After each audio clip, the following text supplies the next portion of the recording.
नमस्कार, आप live cities देख रहे हैं। मैं हूं जय शुक्ला। देखिए, इस वीडियो में बात करेंगे एमएलसी चुनाव के नतीजों की और इस वीडियो में यह भी बात करेंगे कि गया स्नातक निर्वाचन क्षेत्र का क्या हाल है। तो आपको पता है कि गया स्नातक निर्वाचन क्षेत्र से एक तरफ जहां बीजेपी के उम्मीदवार खड़े हैं तो दूसरी तरफ महागठबंधन के यानी कि राजद की ओर से पुनीत कुमार जगदानंद सिंह के बेटे और सुधाकर सिंह के भाई हैं। लेकिन अभी की स्थिति हम आपको बता रहे हैं कि गया स्नातक निर्वाचन क्षेत्र से जो नतीजे सामने आ रहे हैं, जो रुझान अब निकलकर सामने आ रहे हैं, वो क्या है। देखिए, सबसे पहले तो आपको यह बता दें कि 5 सीटों पर जो एमएलसी चुनाव हुए उनमें कई सीटों पर नतीजे आ चुके हैं। गया स्नातक निर्वाचन क्षेत्र का नतीजा जो है अब तक नहीं आया है, वहां वोटों की गिनती चल रही है और खबर के मुताबिक गया स्नातक निर्वाचन क्षेत्र के द्वितीय वरीयता का तीसरा चक्र समाप्त हो चुका है और तीसरे चक्र की गिनती के बाद जो रुझान निकलकर सामने आए हैं उसके मुताबिक बीजेपी के अवधेश नारायण सिंह जो है वो अभी भी आगे चल रहे हैं पुनीत कुमार से। पुनीत कुमार सिंह को देखिए, सबसे पहले तो अवधेश नारायण सिंह जो बीजेपी के कैंडिडेट हैं उनको कितने वोट मिले हैं ये समझिए।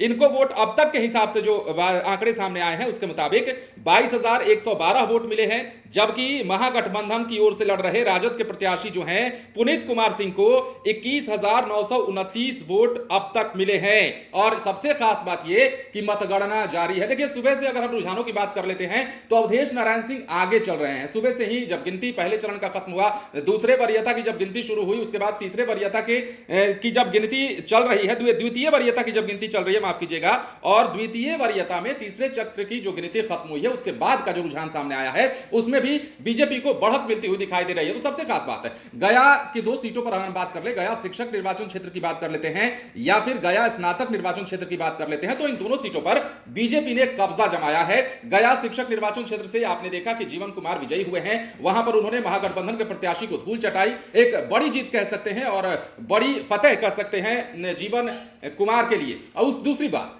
गया जब स्नातक निर्वाचन क्षेत्र की हम बात करते हैं तो यहां पर बीजेपी के तरफ से जो कद्दावर नेता है, बड़े नेता हैं अवधेश नारायण सिंह, वो चुनावी अखाड़े में है और वो रुझानों में फिलहाल आगे चल रहे हैं। पुनीत कुमार सिंह जो है राजद की ओर से महागठबंधन के प्रत्याशी है, वहां पर जगदानंद सिंह के बेटे हैं, राजद की साख भी यहां दांव पर है। और सबसे खास बात कि 5 एमएलसी सीटों में राजद ने सिर्फ एक पर ही अपना कैंडिडेट उतारा था और यदि पुनीत कुमार हार जाते हैं तो क्या राजद का खाता भी नहीं खुलेगा, यह भी कहा जा सकता है। लेकिन अभी फिलहाल यह कहना जल्दीबाजी होगी क्योंकि काउंटिंग जारी है और अभी के रुझानों के मुताबिक बीजेपी के कैंडिडेट अवधेश नारायण सिंह जो हैं वो पुनीत कुमार सिंह से आगे चल रहे हैं। हम बात कर रहे हैं गया स्नातक निर्वाचन क्षेत्र की और इसे देखिए, इसे लेकर बिहार में एमएलसी चुनाव को लेकर सियासत भी कई दिनों से गर्म थी, जहां बीजेपी के नेता अपने प्रत्याशी को जिताने की बात करते नजर आ रहे थे और कह रहे थे कि बदलाव यहीं से शुरू हो गया। में आपने देखा विजय सिन्हा गए थे, क्या कुछ कह रहे थे। तो वहीं महागठबंधन के लिए भी ये जो है प्रतिष्ठा की लड़ाई थी और देखा आपने कोसी में जहां जदयू को भी जीत मिली तो सारण शिक्षक निर्वाचन क्षेत्र से वहां पर केदारनाथ पांडे जिनका निधन हुआ था, उनके निधन के बाद जो सीट खाली हुई थी उनके बेटे वहां हार जाते हैं, आफाक अहमद वहां जीत जाते हैं। तो वहीं सारण